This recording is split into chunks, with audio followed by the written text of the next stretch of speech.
X square plus y square plus 4x minus 7y minus k equals to 0 বৃত্তের ব্যাসের দৈর্ঘ্য দেওয়া আছে 9 একক। তাহলে বলেছে কে এর মান নির্ণয় করতে হবে। কি দেওয়া আছে এখানে? এখানে একটি বৃত্তের সমীকরণ দেওয়া আছে, বলেছে যে এই বৃত্তের ব্যাসের দৈর্ঘ্য 9 একক, ফলে কে এর মান নির্ণয় করো। কোশ্চেন নাম্বার 11 অতি সংক্ষিপ্ত। তোমাদের সামনে বই আছে, তোমরা বইতে প্রশ্নটা দেখে নাও। আমরা কি করব? আমরা এই সমীকরণ থেকে, বৃত্তের সমীকরণ থেকে প্রথমে আমরা বৃত্তের ব্যাসের দৈর্ঘ্য নির্ণয় করব। প্রশ্নতে যেটা দেওয়া আছে তার সাথে সমান করব, সমান করে কে এর মান নির্ণয় করব। এখান থেকে ব্যাসের দৈর্ঘ্য নির্ণয় করার জন্য আমরা এই সমীকরণকে বৃত্তের সাধারণ আকারের সমীকরণের সাথে কম্পেয়ার করব। আমরা লিখবো এখানে 1 নং বৃত্তকে x square plus y square plus 2gx plus 2fy plus c equals to 0 সমীকরণের সাথে তুলনা করে পাই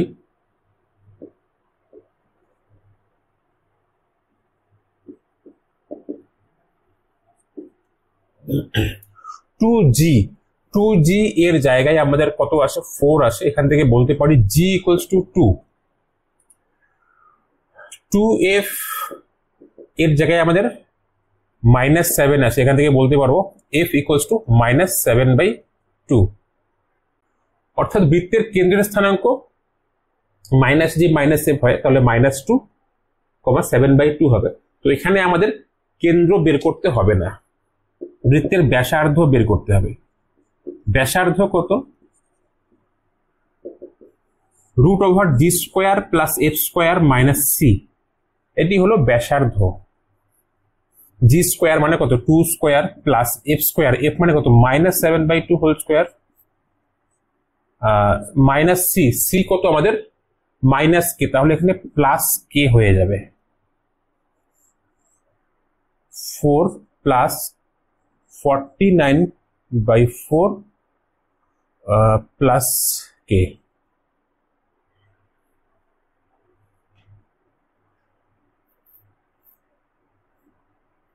এখানে 16 আর 49, 65 plus k।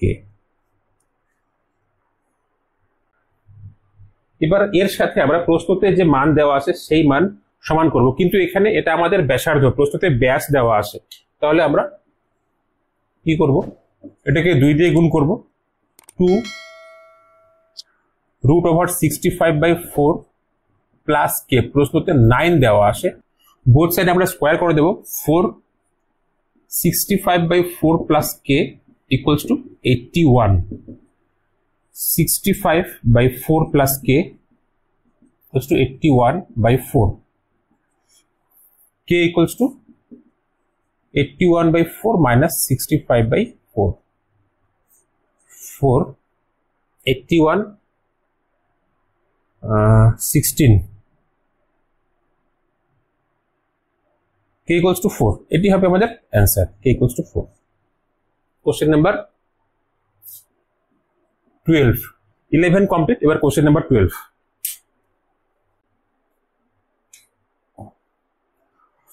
Two x square plus 2y² plus ax plus by plus c equals to 0 বৃত্তের সমীকরণ দেওয়া আছে 2x² plus 2y² plus ax plus by plus c equals to 0। প্রশ্নতে বলা আছে এই বৃত্তের কেন্দ্রের স্থানাঙ্ক 3, হলে a ও b এর মান নির্ণয় করতে বলেছে। বৃত্তের কেন্দ্রের স্থানাঙ্ক দেওয়া আছে, অর্থাৎ আমরা এই সমীকরণ থেকে বৃত্তের কেন্দ্রের স্থানাঙ্ক বের করব। x² এবং y² এর সহগ 2 আছে, 2 দিয়ে ভাগ করতে হবে আমাদের, কারণ বৃত্তের সাধারণ সমীকরণ যেটি থাকে তার মধ্যে কি থাকে? x² y² এর সহগ 1 থাকতে হবে। 2 দিয়ে ভাগ করলে কি হবে?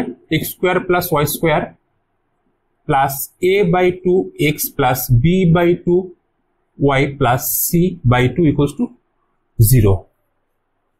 এটাকে 1 নং দিয়ে দিই, এটা কোনো নাম্বার নেই। এই সমীকরণকে আমরা বৃত্তের সাধারণ সমীকরণের সাথে কম্পেয়ার করব। 1 নংকে x square plus y square plus 2gx plus 2fy plus c equals to 0 এর সাথে তুলনা করে পাই। তুলনা করে পাই কি পাই? 2g equals to a by 2, 2f equals to b by 2। এখান থেকে g পাচ্ছি a by 4, f b by 4। অর্থাৎ বৃত্তটির কেন্দ্রের স্থানাঙ্ক minus g comma minus f, কেন্দ্রের স্থানাঙ্ক minus g comma minus f হবে। অর্থাৎ minus a by 4 comma minus b by 4। প্রশ্নতে কেন্দ্র দেওয়া আছে, 3 কমা মাইনাস 4, প্রশ্নতে কেন্দ্র দেওয়া আছে 3 কমা মাইনাস 4। অর্থাৎ আমরা a বাই 4 থেকে 3 লিখতে পারবো এবং মাইনাস বি বাই 4 এটাকে মাইনাস 4 লিখতে পারবো। এখান থেকে a equals to minus 12, b equals to এটা মাইনাস 16। এটি হবে আমাদের অ্যান্সার।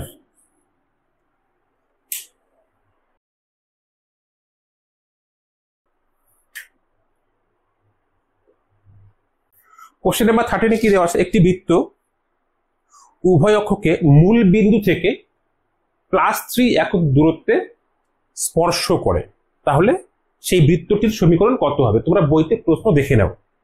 একটি বৃত্ত মূল বিন্দু থেকে +3 একক দূরে উভয় অক্ষকে স্পর্শ করে, ছবিতে কিরকম হবে?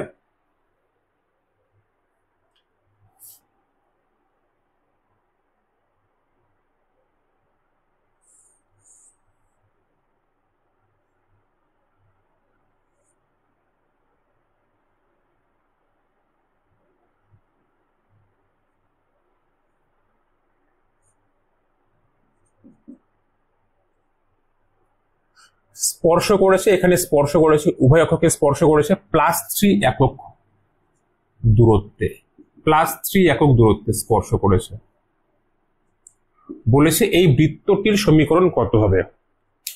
আচ্ছা, এখান থেকে আমরা একটি বিষয় ক্লিয়ার হতে পারবো যে বৃত্তটি যেহেতু উভয় অক্ষকে স্পর্শ করেছে +3 একক দূরত্বে উভয় অক্ষকে, তাই আমরা বলতে পারবো বৃত্তের কেন্দ্রের স্থানাঙ্ক 3,3। বৃত্তটির কেন্দ্রের স্থানাঙ্ক হবে 3,3 এবং ব্যাসার্ধ হবে 3।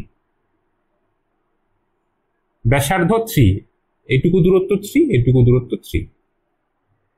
বৃত্তের কেন্দ্র পেয়ে গেলাম, বৃত্তের ব্যাসার্ধ পেয়ে গেলাম। একটি বৃত্তের সমীকরণ নির্ণয় করার জন্য বৃত্তের কেন্দ্র এবং বৃত্তের ব্যাসার্ধ এই দুটোই যথেষ্ট, এই দুটোই লাগে একটি বৃত্তের সমীকরণ নির্ণয় করার জন্য। তো আমরা লিখব, যেহেতু বৃত্তটি উভয় অক্ষকে +3 একক দূরত্বে স্পর্শ করে, সুতরাং বৃত্তটির ব্যাসার্ধ হবে 3 একক এবং কেন্দ্রের স্থানাঙ্ক হবে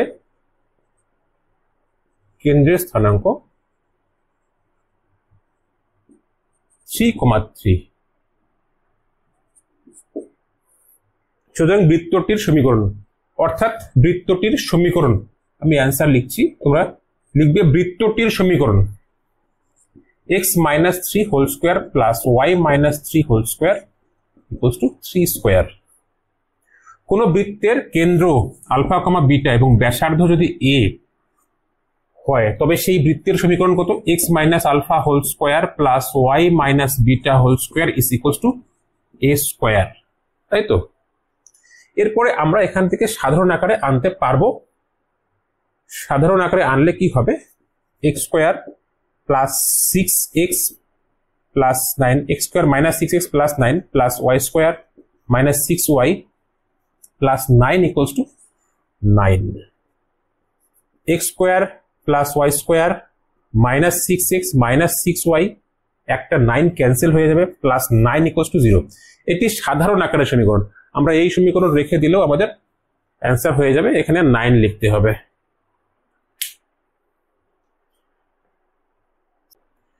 কোশ্চেন নাম্বার 14 এ কি দেওয়া আছে, একটি বৃত্তের সমীকরণ দেওয়া আছে। বৃত্তের সমীকরণ x square plus y square plus 4x minus 8y minus 5 equals to 0।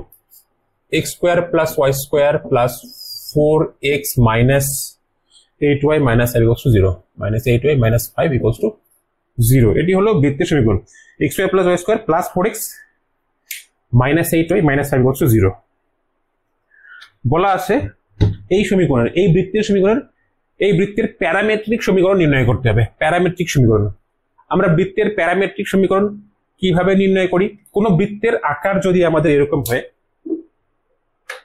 কোন বৃত্তের আকার x minus alpha whole square plus y minus beta whole square যদি এরকম হয়, তাহলে সেই বৃত্তের প্যারামেট্রিক আকার আমরা লিখতে পারি x minus alpha equals to ব্যাসার্ধ কত a cos থিটা এবং কমা y minus beta equals to a sin theta, ঠিক আছে। বৃত্তের কেন্দ্র যদি মূল বিন্দু হয় x square plus y square equals to a square, সেই বৃত্তের প্যারামেট্রিক সমীকরণ হবে x equals to a cos theta y equals to a sin theta, ঠিক আছে। এখানে যেহেতু x মাইনাস আলফা আসে, তাই x minus alpha equals to a cos theta y minus beta equals to a sin theta. এখানে a নিয়েছি, মানে ব্যাসার্ধ যেটা থাকবে সেটা নিতে হবে এখানে। অর্থাৎ এই সমীকরণকে প্রথমে আমরা x minus alpha whole square plus y minus beta whole square equals to a square, এই আকারে নিয়ে আসবো এই সমীকরণকে। তাহলে আমাদের পূর্ণবর্গ রাশি বানাতে হবে x স্কোয়ার আর 4x দিয়ে। x স্কোয়ার প্লাস 4x আসে, এটাকে 2ab পদ বানাবো। 2a হচ্ছে আমাদের x, b আমাদের 2 রাখতে হবে, তাহলে 4x মিলে যাবে, আমাদের 4x মিলাতে হবে। এটা হচ্ছে a square plus 2ab 4x মিলাতে হবে, তাহলে আমাদের b স্কোয়ার লাগবে, ঠিক আছে। এবার একই রকম করে y স্কোয়ার এটুকু একটা ব্র্যাকেট দিলাম, এই পদটাকে আমরা 2ab পদ বানাবো। মাইনাস 2a বির জায়গায় আমাদেরকে রাখতে হবে 4, তাহলে আমাদের মাইনাস 8y মিলে যাবে। b স্কোয়ার লাগবে প্লাস 4 স্কোয়ার, মাইনাস 5 তো আগের থেকেই আসে। এবার যে দুটো প্লাস করেছি সে দুটোকে মাইনাস করবো। এখানে 2 স্কোয়ার প্লাস করেছি, মানে 4 প্লাস করেছি, 4 মাইনাস করবো। এখানে 16 প্লাস করেছি, 4 স্কোয়ার 16 মাইনাস করবো equals to 0। x plus 2 whole square plus y minus 4 whole square 25 equals to 25। x plus 2 whole square plus y minus 4 whole square equals to 5 square. অর্থাৎ বৃত্তের কেন্দ্র আমরা পেয়ে গেলাম -2,4 এবং ব্যাসার্ধ 5। অর্থাৎ বৃত্তটির প্যারামেট্রিক সমীকরণ তোমরা লিখবে, বৃত্তটির প্যারামেট্রিক সমীকরণ। আমি অ্যান্সার লিখে দিলাম x plus 2 equals to x minus alpha, এখানে যেটা থাকবে সেটা নিতে হবে আমাদের। এখানে x প্লাস 2 আসে, তাই x প্লাস 2 নিয়েছি। a cos থিটা, a মানে হচ্ছে ব্যাসার্ধ, এখানে ব্যাসার্ধ কত 5 cos থিটা, এবং y মাইনাস 4, এখানে y মাইনাস বিটা ছিল, তাই y মাইনাস বিটা নিয়েছি। y minus 4 equals to 5 sine theta. আর একটা লাইন আমরা করতে পারবো, সেটা হচ্ছে 2 কে আমরা ডান দিকে নিয়ে যেতে পারি। x equals two -2 plus 5 cos theta, y equals two 4 plus 5 sine theta. এটি হলো বৃত্তটির প্যারামেট্রিক সমীকরণ।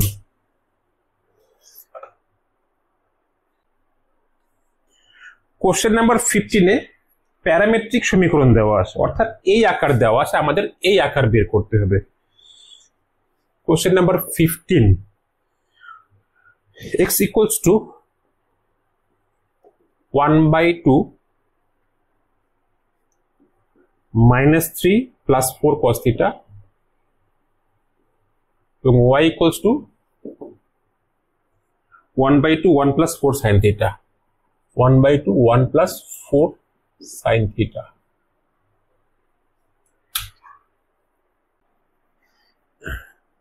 বৃত্তটির প্যারামেট্রিক সমীকরণ দেওয়া আছে, এখানে আমাদের এই আকার বের করতে বলেছে, মানে সাধারণ আকার আমরা বের করব। এখানে যে প্রসেস করেছি তার উল্টো প্রসেস করব, ঠিক আছে?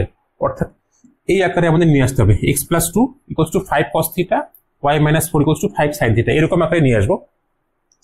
এই দুটোর বর্গের যোগফল যদি আমরা করি cos square theta plus sin square theta আসবে 1 হয়ে যাবে। অর্থাৎ আমাদের থিটাকে অপনয়ন করতে হবে, এই সমীকরণ থেকে আমাদের থিটাকে অপনয়ন করতে হবে।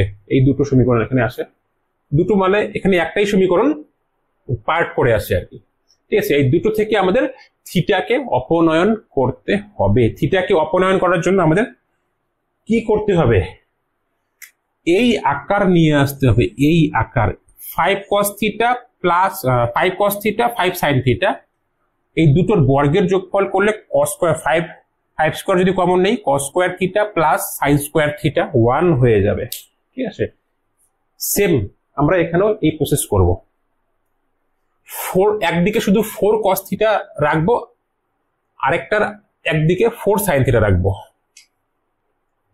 তাহলে এখানে আমাদের 2x equals to কত?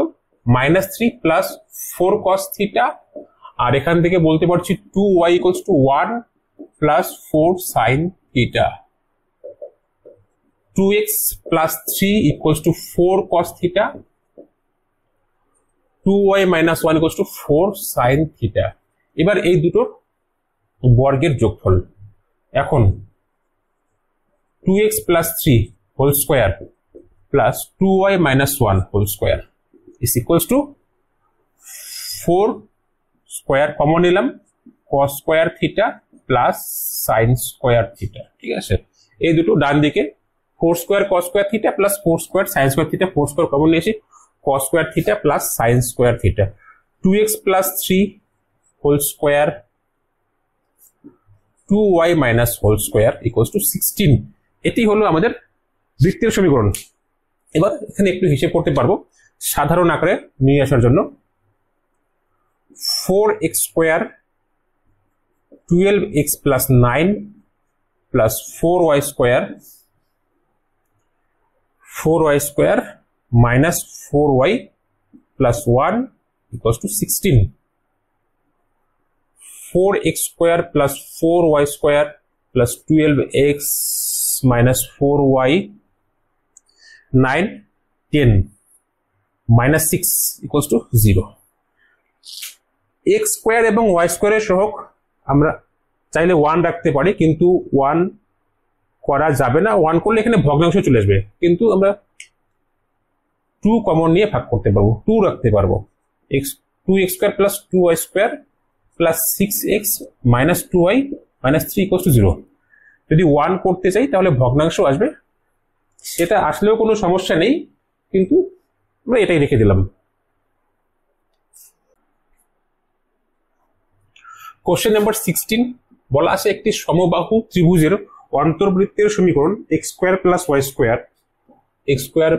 Square plus 2x minus 4y minus 8 equals to 0 হলে ত্রিভুজটির ক্ষেত্রফল নির্ণয় করো। একটি সমবাহু ত্রিভুজের অন্তর্বৃত্তের সমীকরণ দেওয়া আছে। কোন ত্রিভুজের অন্তর্বৃত্ত আমরা কিভাবে পাই? ত্রিভুজের অন্তর্বৃত্ত আমরা পাই সেই ত্রিভুজটির কোণের সমদ্বিখণ্ডক। কোণের সমদ্বিখণ্ডক তিনটি সমবিন্দু, সেই বিন্দুকে কেন্দ্র করে একটি বৃত্ত অঙ্কন করব, যেই বৃত্ত ত্রিভুজটির তিনটি বাহুকে স্পর্শ করবে, সেটি হলো অন্তর্বৃত্ত। সমবাহু ত্রিভুজ অঙ্কন করলাম, সমবাহু ত্রিভুজ, কোণের সমদ্বিখণ্ডক, তিনটি কোণের সমদ্বিখণ্ডক যে বিন্দুতে মিলিত হবে সেটিকে কেন্দ্র করে একটি বৃত্ত অঙ্কন করব, যে বৃত্ত ত্রিভুজটির তিনটি বাহুকে স্পর্শ করবে। এই বৃত্তটি হলো আমাদের অন্তর্বৃত্ত। ঠিক আছে, ত্রিভুজটিকে আমরা নিলাম এ বি সি। এবার সমবাহু ত্রিভুজের ক্ষেত্রে অন্তর্বৃত্তের অন্তঃকেন্দ্র যেটা অন্তঃকেন্দ্র, সেই অন্তঃকেন্দ্র এবং ত্রিভুজের ভরকেন্দ্র একই হয়। সমবাহু ত্রিভুজের ক্ষেত্রে অন্তঃকেন্দ্র এবং ভরকেন্দ্র, অন্তঃকেন্দ্র আমরা পাই কোণের লম্ব সমদ্বিখণ্ডক, কোণের তো লম্ব সমদ্বিখণ্ডক হয় না, কোণের সমদ্বিখণ্ডক দিয়ে। অন্তঃকেন্দ্র আমরা পাই কোণের সমদ্বিখণ্ডক দিয়ে, এবং ভরকেন্দ্র আমরা পাই মধ্যমা দিয়ে। তো এই ক্ষেত্রে মধ্যমা এবং কোণের সমদ্বিখণ্ডক এই দুটি সমান, একই। আর এই মধ্যমাকেই আমরা এখানে ত্রিভুজটির উচ্চতা বলতে পারবো। সমবাহু ত্রিভুজের ক্ষেত্রে মধ্যমা এবং উচ্চতা, ত্রিভুজের উচ্চতা একই হয়। ঠিক আছে, এটা সমবাহু ত্রিভুজের ক্ষেত্রে হবে। অন্তঃকেন্দ্র এবং ভরকেন্দ্র এটাও একই হবে। অন্তঃকেন্দ্র, পরিকেন্দ্র, ভরকেন্দ্র তিনটি একই হবে। লম্ববিন্দুও এটাই হবে সমবাহু ত্রিভুজ যদি হয়। তোমরা এডি একটি মধ্যমা নিলাম। ঠিক আছে, আমরা কি করব, এই ত্রিভুজের ক্ষেত্রফল বের করতে বলেছে। ত্রিভুজের ক্ষেত্রফল বের করার জন্য ত্রিভুজটির বাহুর দৈর্ঘ্য আমাদের বের করতে হবে। আমরা যদি উচ্চতা এডি কে বের করতে পারি, এডি উচ্চতা, সমবাহু ত্রিভুজের উচ্চতা জানা থাকলে আমরা বাহুর দৈর্ঘ্য বের করতে পারি। বাহুর দৈর্ঘ্য বের করার পরে আমরা ক্ষেত্রফল বের করতে পারবো। অর্থাৎ আমাদের এডি উচ্চতা বের করতে হবে।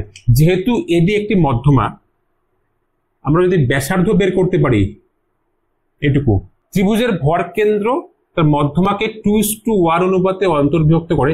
এখান থেকে এইটুকু 2 এবং এখান থেকে এইটুকু 1, 2:1 অনুপাতে অন্তর্বিভক্ত করে। যদি আমরা এই বৃত্তর ব্যাসার্ধ বের করতে পারি, বৃত্তটির ব্যাসার্ধ বের করতে পারি, তাহলে আমরা বৃত্তটির ত্রিভুজটির উচ্চতাও বের করতে পারবো। বৃত্তের কেন্দ্রের নাম দিলাম ও। তো লিখে নেব, আগে এটুকু ব্যাখ্যা করে নেই। মনে করি সমবাহু ত্রিভুজটি হলো ত্রিভুজ এবিসি, যার এডি একটি মধ্যমা, এডি একটি মধ্যমা। যেহেতু ত্রিভুজটি সমবাহু ত্রিভুজ, তাই এডি ত্রিভুজটির উচ্চতা হবে। অর্থাৎ এডি উচ্চতা, এডি উচ্চতা, যেহেতু ত্রিভুজ এবিসি সমবাহু ত্রিভুজ, তাই এডি উচ্চতা হবে। কেন্দ্র আমরা কি নিয়েছি, কেন্দ্র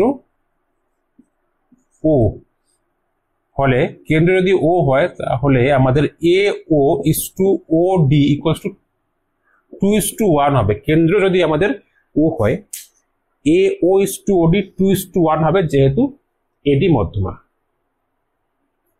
এখন আমাদের ব্যাসার্ধ ওডি বের করতে হবে। যদি ওডি আমরা বের করতে পারি তাহলে আমরা এও বের করতে পারবো।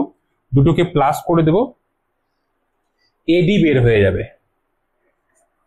এখন এই বৃত্তের সমীকরণ দেওয়া আছে, এই বৃত্তের সমীকরণ থেকে আমরা বৃত্তটির ব্যাসার্ধ নির্ণয় করব। স্পষ্টতই বৃত্তটির ব্যাসার্ধ আমি এখন আর কম্পেয়ার করে করছি না, যে x² + y² + 2gx + 2fy + c = 0 এর সাথে কম্পেয়ার করে g এর মান নির্ণয় করা, f এর মান নির্ণয় করা, c এর মান নির্ণয় করা, তারপরে √g² + f² - c, এই স্টেপ আমি একবারই করে দিচ্ছি। ব্যাসার্ধ √g² + f² - c, g এর মান এখান থেকে হবে -1, না g এর মান 1 হবে, মানে 1² প্লাস f এর মান -2 হবে, -2², c এর মান হচ্ছে -8, তাহলে সেটা মাইনাস মাইনাস প্লাস হয়ে গিয়ে 8 হয়ে যাবে। 4, 5, 13, √13। ঠিক আছে, অর্থাৎ আমরা কি পেলাম, এটা ব্যাসার্ধ মানে ওডি, ওডি ইকুয়ালস টু √13। আবার আমরা আগে লিখে নিয়েছি কত, A O by O D equals to 2/1। এখান থেকে পাচ্ছি A O by O D equals 2/1, A O equals to OD into 2। ওডির মান কত, √13 ইন্টু 2/1 অর্থাৎ 2√13। এটি হচ্ছে এ ও এর মান। সুতরাং এডি ইকুয়ালস টু, আমরা প্লাস করব, এ ও প্লাস ওডি। এ ও কত আমাদের 2√13 প্লাস ওডি কত √13, 3√13। ত্রিভুজটির উচ্চতা পেয়ে গেলাম এডি। মনে করি ত্রিভুজটির বাহুর দৈর্ঘ্য,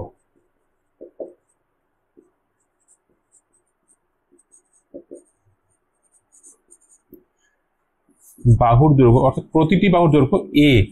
সমবাহু ত্রিভুজের উচ্চতা কত, √3/2 ইন্টু এ। উচ্চতা এখানে নিয়ে নিয়েছি কত, 3√13। যদি কারো উচ্চতার সূত্র মনে না থাকে তাহলে সমবাহু ত্রিভুজের ক্ষেত্রে উচ্চতা বের করা খুব সহজ। তা এটা এ, এদিকেও এটা এ, তাহলে এটুকু কত, a/2 হবে। এখান থেকে এইটুকু a/2 হবে। এইটুকু ত্রিভুজ থেকে আমরা এই উচ্চতা বের করব, √ অতিভুজ স্কোয়ার মাইনাস ভূমি স্কোয়ার a/2 হোল স্কোয়ার। এটা হিসেব করলেই √3/2 ইন্টু এ চলে আসবে।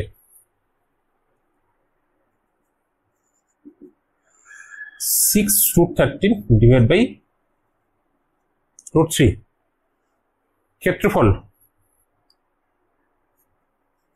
ক্ষেত্রফল বের করতে বলেছে ত্রিভুজটির। সুতরাং ক্ষেত্রফল সমান সমান, ক্ষেত্রফলের সূত্র কি ছিল, √3/4 ইন্টু এ স্কোয়ার, এত বর্গ একক, √3/4। এখানে 36 হবে, এই এর স্কোয়ার 36 হবে, এখানে 13 হবে, বাই 3 হবে। 4 দিয়ে ক্যান্সেল করলে 9, 3 দিয়ে 3, 39 √3 তো বর্গ একক। অতি সংক্ষিপ্ত সবগুলো অঙ্কই শেষ। এবার সংক্ষিপ্ত অঙ্কগুলো তোমরা এর পরে ক্লাসে পেয়ে যাবে।